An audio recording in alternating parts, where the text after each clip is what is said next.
Jai Hind friends, welcome to Azad Hind Radio YouTube channel.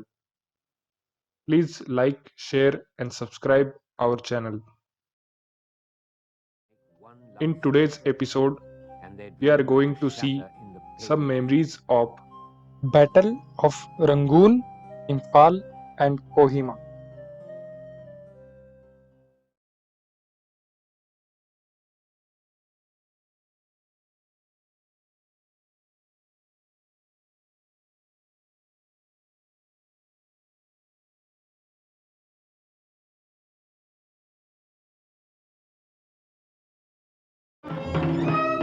As they rediscover the city, the veterans discover a memorial to a man who is referred to as the father of the nation, General Aung San. A friend and admirer of Netaji's, Aung San sought to adopt the same strategy, seeing in Britain's travails his country's opportunity, in Britain's enemy his country's ally. Commanding the Burmese National Army, he had helped the Japanese to defeat the British and then declared Burma independent. But he soon discovered that independence in a Japanese dispensation was a mirage. When the Allies began their attempt to regain Burma in 1945, Aung San and the Burmese National Army defected to the Allied side. Aung San was assassinated at the age of 37. Just weeks before his final objective was achieved.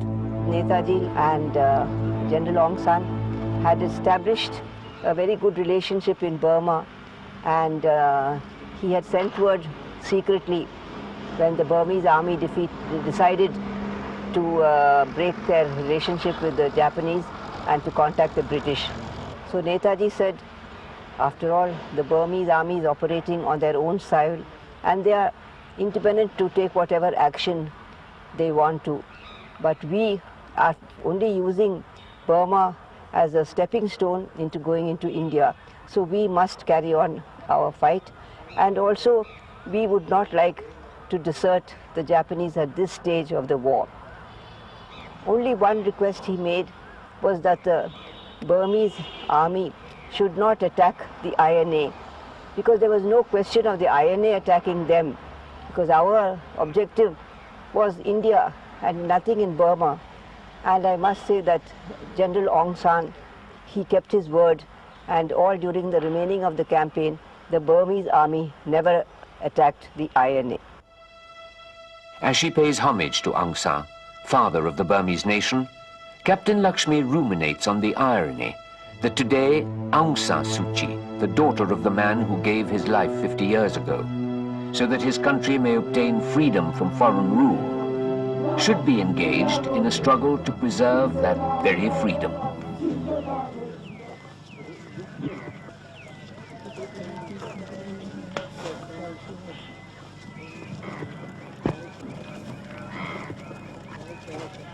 What the veterans are so eagerly looking for is the house that served as the INA's supreme headquarters, and where Netaji also stayed for some time. Will it still be there? Is the question they ask themselves. This is Jama House, Netaji's used office in olden days. Ormore was a child during the war, living on what was called Jamal Avenue. He recalls seeing many Indian soldiers in Rangoon and leads the veterans to a house where he remembers seeing Netaji. The veterans recognize the house. But this was just a house for the staff, not the supreme headquarters. Meher-Unissa, now 69, has been living opposite this house for 65 years. Her father, Ibrahim Khan, was a close associate of General Shahnawaz Khan. Memories of her first meeting with Netaji are still fresh in her mind. Major Salim और शाहनवाज साहब ने यहाँ पर रहते थे। सुभाष चंद्र बोस साहब तो कभी कभी वो आते थे और कुछ एक दो दिन रहते थे, और अचानक एक दिन उनका तबीयत खराब हुआ, उनको पेचिस हो गया था। तो मेरे अब्बा ने कहा कि देखो नेताजी साहब का तबीयत खराब हुआ बेटी, तो कुछ बना के भेजना है। तो जी मैंने तो क्या कहा, मूंग का दाल का खिचड़ी और पुदीना की चटनी और मैंने पीस के भेजे। उन्होंने 2-3 दिन खाए, खा के बहुत खुश हुआ और उनकी तबीयत भी अच्छा हुआ। फिर उन्होंने एक चिट्ठी लिख के दिया है मुझे कि कच्चा कटहर की तरकारी का। तो उन्होंने लिख के दिया, तो मैं उसी तरह वो लिखा वही तरह उससे भर के भी मैं मसाला डाल के उनको पका के भेजा, तो बहुत खुशी हुआ। फिर मैंने एक दिन कटहर का कुछ भजिया बना के भेजा, तो वो भी खा के बहुत खुशी हुआ। तो फिर उन्होंने मेरे अब्बा को कहा कि लड़की को मेरे पास बुला के आओ, तो मुझे लेके गया। तो मुझे कहा कि तुम क्या मांगता मांगो। ये मैंने कहा मैं कुछ नहीं मांगता, आप अच्छा हो गया, आपकी तबीयत तो मुझे बस है। तो उन्होंने मुझे फूल का हार पहनाए थे। फिर अचानक ऐसा हुआ कि लोग जाने का हुक्म हो गया, चला गया शाहनवाज साहब और नेताजी साहब। जाके कहा था कि हम जाके आप लोग को वापस कुछ भेजेगा खत। तो मैं खत का इंतज़ार अब तक करते थे, तो कोई खत नहीं है, ना शाहनवाज साहब का आया ना नेताजी साहब का आया। तो कुछ हम लोग को तो कुछ खबर ही नहीं मिला। यहाँ पर मेजर सलीम, शाहनवाज और बहुत सा सब लोग यहाँ रहते थे इसी बिल्डिंग में। Meher-un-Nisa leads the veterans to what was once the supreme headquarters of the Azad Hind Fauz. एक जगह पर लाई है, नेताजी ऊपर बैठते थे जी, और इसमें शाहनवाज साहब बैठते थे, मेजर सलीम बैठते थे और बहुत सा साहब लोग भी, अफसर लोग बैठते थे। आप ये नीचे कमरा में थे, नीचे कमरा में थे जी। To Captain Yadav, this is like a homecoming. Stationed here during the INA stay in Burma, he had many an occasion to observe Netaji from close quarters. Walking in this familiar courtyard, he can feel all over again the courage, resolution, and high degree of motivation the INA had reached by the beginning of 1944.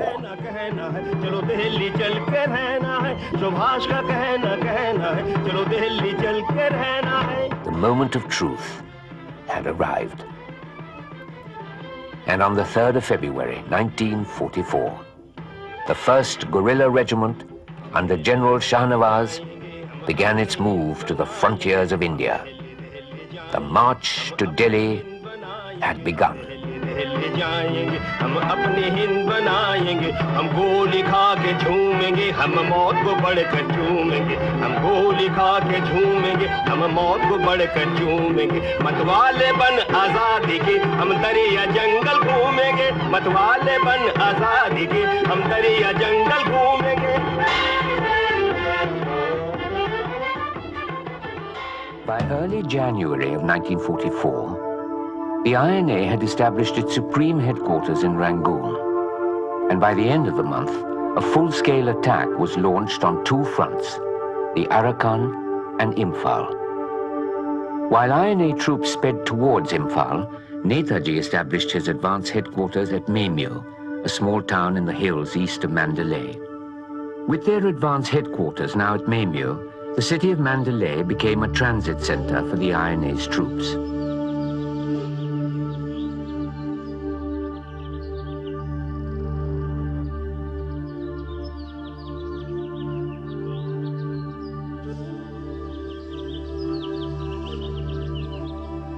Mandalay, not Rangoon, is where Burma's past and present truly converge.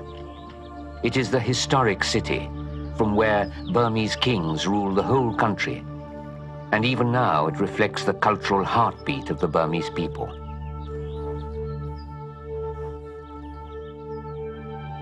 Netaji's first contact with Mandalay was during the 3 years he spent in jail there between 1924 and 1927 as a prisoner of the British. Years later, he would write, "Till then, Mandalay was but a name to us. I had a hazy idea that it was the capital of the last independent kingdom of Burma. But I remember distinctly that it was the place where Lokmanya Tilak had been imprisoned for nearly 6 years, and later on, Lala Lajpat Rai for about a year. It gave us therefore some consolation and pride to feel that we were following in their footsteps. As we drove to the prison inside the fort, outlined against the morning sky, we saw beautiful structures, which we were told were the palace and state buildings of the old kingdom. The memory of the good old days that were no more produced a pang in our hearts, and we began to wonder when Burma would once more be able to fly her flag of independence.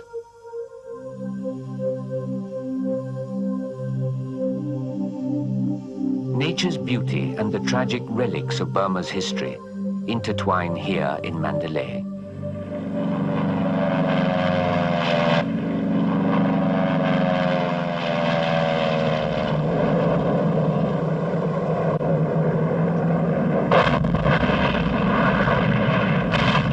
On the 20th of March 1945, this fort was bombed so heavily by the British that the interior of the fabled Golden City was reduced to rubble and ashes.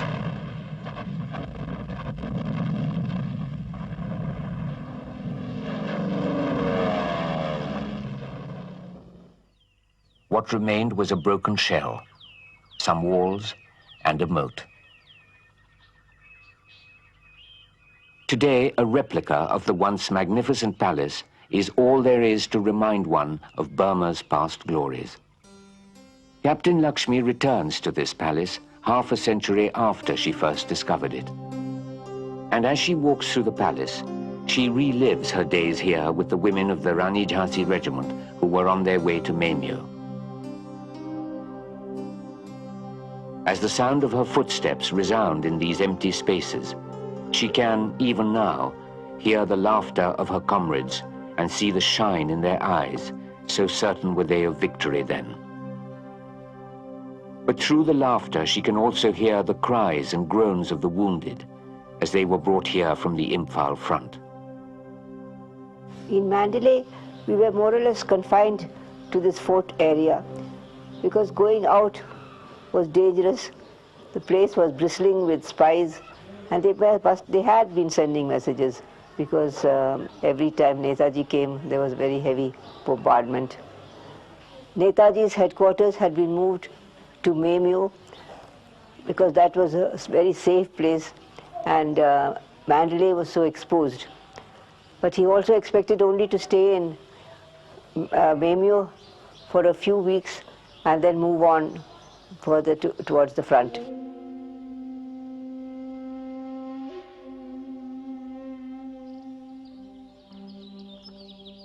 For months, this beautiful town on the edge of the Shan Plateau was to be the hub of the INA. Within a week of Bose's arrival in Memyo, Captain Lakshmi brought up a contingent of the Rani Jhansi regiment. During the Imphal campaign, Memyo was very important to us because it was here that Netaji established his advanced headquarters, and various units of the INA were also based here. The Azad Hind Dal was also the advanced party because they were to be the civilian forces once we occupied various parts of India. They were also here, and I brought up one unit of the Rani of Jhansi regiment also to Memyo, and we started training here and preparing ourselves for advance.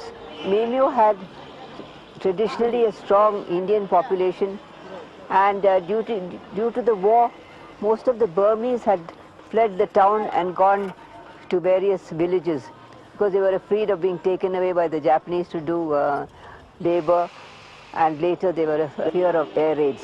But the Indians stayed on here, and they were most helpful to us in every way. Returning to Memyo 50 years later, Captain Lakshmi didn't expect to find any of her colleagues. But a visit to a familiar house revealed Dr. Montu Banerjee. हम लोग बहुत दिनों के बाद इधर बोलिए ने 3,500 foot ऊपर चोटियों पर मुलाकात हो रहा है, और आपको हम ले चलेंगे जो आपका प्यारा जगह था, यानी आपको दिन बचपन का दिन याद आ जाएगा, आप लोग किस तरह INA में कटाते थे। Montu Banerjee was the main supplier of medicines to the INA and had become a close associate of Netaji's during the leader's stay in Memyo. His sister Parul was in the Rani Jhansi regiment commanded by Captain Lakshmi. Today he guides her to the place where the regimental camp had been built all those years ago. Major करूँ या captain करूँ या colonel मालूम नहीं कुछ भी बोलूँ आपसे लेकिन उन दिनों भी एक देखिए ना एक जैसा ड्रीम जैसा यार सपना था. I am very happy we have found this place because this building is exactly as it was when we had the Rani of Jhansi regiment camp here. But only this overgrown place that you see here was all nicely leveled as a field, and we used to have our flag post here in the middle. Dr. Banerjee, now 84, leads a solitary existence here in Memio, and all he lives on are his memories. I possess nothing now, but still old people, when we meet each other, we remember those old days. You remember when I brought the one platoon of Rani of Jhansi regiment girls and we came to your village? We went back very late. We got back to our camp after midnight. After midnight. Yeah. So Major Rashmi came to our camp, you know. It was late at night. That time that road was full with tigers and bears and even leopards. So we told them, don't take the risk. They said, no, we are after all soldiers. We got to go to the Kohima front. We'll advance with these few girls that are with me, will go to the front. I'm not afraid, not they are. And they said, yes, we are not afraid, we will go. And they started singing that national anthem, Subha Sukha Chayane Ki Barkha Barsi, Bharata Bhagya Hai Jaga. They started singing that and going, and Hum Dilli Dilli Jayenge, Hum Bigdi Hind Banayenge. Now you play that on your mouth organ. Yes. I remember you playing the mouth organ in those days. Yes. At every function you had to play. Yes. अच्छा भाई, मैं उस national anthem में आपको यानी कौमी तराना सूर पर जो नेताजी बहुत पसंद करता था, हमको हमेशा बोला करते थे ये गाना आप हमेशा बजाया करो, उसीलिए मैं आपको वही तराना फिर माउथ. लेकिन बाजा जो है वो जापानी और जर्मन बाजा ले, ये चीना बाजा बजाने जाओ तो चीना सुर निकलता, फिर भी मैं आपको चीना सुर में बाजा सुना दूंगा कौमी तराना.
ठीक है.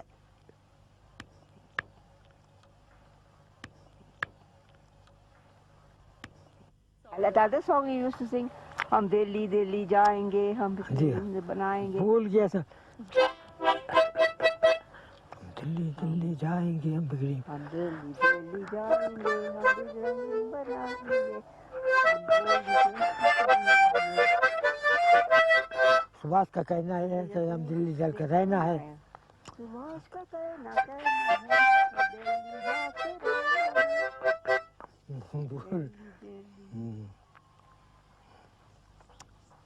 भूल गया.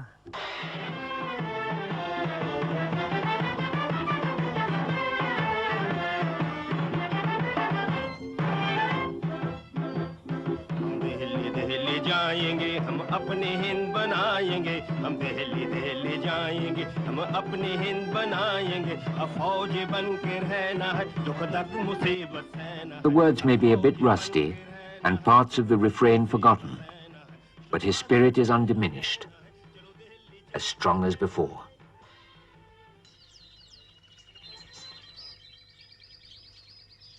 For Captain Lakshmi, coming to Memyo has been a journey of remembrance. Netaji's house stands exactly as it did during those war days.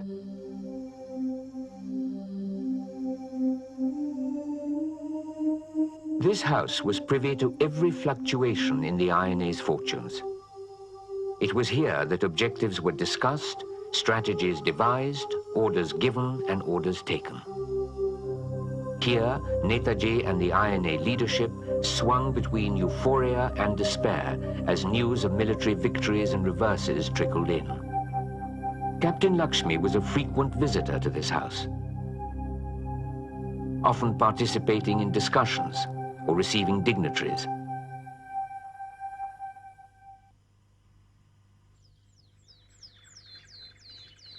Today, only the walls remain, but they aren't silent.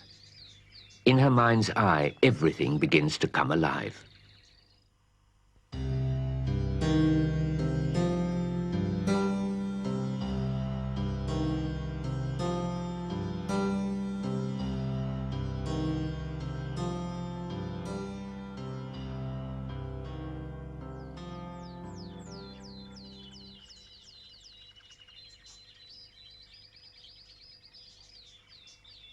Our INA troops were advancing towards Imphal, and Netaji was preparing to follow them as soon as news of the fall of Imphal to our forces was heard, and that we were now on the road to Delhi.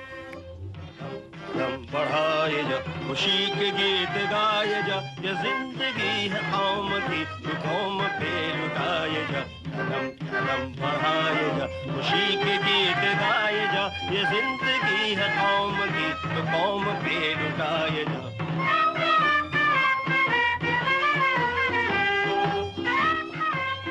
The Japanese and the INA had begun their offensive on the Imphal front in March of 1944. And on the 18th of that month, the INA had crossed the border. At last, they stood on Indian soil. In less than a month after that, Kohima had been surrounded. And on the 14th of April 1944, Sardar Jang Colonel Shaukat Malik hoisted the Indian flag at Moirang in Manipur. For the first time, the Indian flag could flutter proudly on its own territory.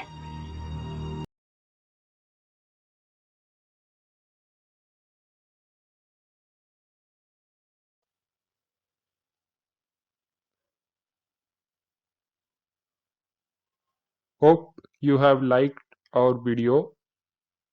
Don't forget to like, share and subscribe. Jai Hind.